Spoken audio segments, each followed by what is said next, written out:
మా ఇంట్లో ఉన్న పాతకాలపు ఇత్తడి వస్తువులు చూపిస్తున్నాను కదా, ఆ వీడియో పార్ట్ 2 ఇది.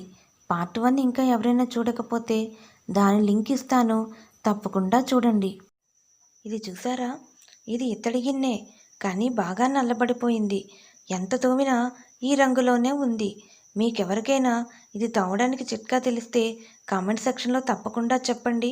ఇవి చూసారా? ఇత్తడి చెంబులు. అప్పటి రోజుల్లో స్టీల్ కన్నా ఎక్కువగా ఇత్తడి వస్తువులకి ప్రాధాన్యతనిచ్చేవారు కదా. మీ ఇంట్లో ఎలాంటి ఇత్తడి వస్తువులు ఉన్నాయో తప్పకుండా కామెంట్ చేయండి మాకు. ఇది చూడండి, ఇత్తడి దీపపు కుందే.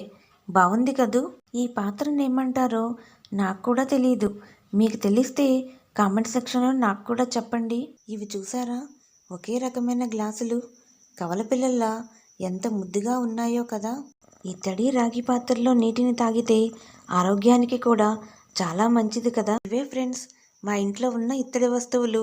ఈ వీడియో మీకు ఎలా అనిపించింది తప్పకుండా కామెంట్ చేయండి. ఉండనా మరి.